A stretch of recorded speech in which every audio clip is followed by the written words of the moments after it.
Who'd thought, in a quiet home in Norway, we'd be making sushi like this?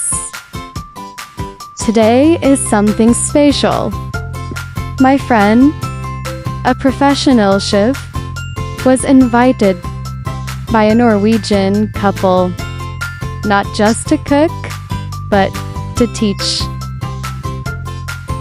And not just any dish, but juicy, fresh, delicate, and full of art.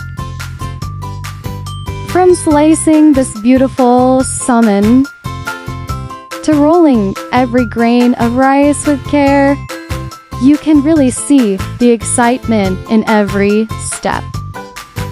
At first, it's all about learning the basics. But wait, this is where it gets interesting. We didn't stop at traditional sushi. We got creative.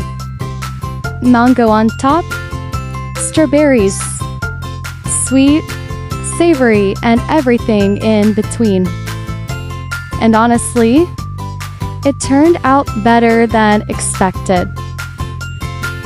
But more than the food, this moment is about connection.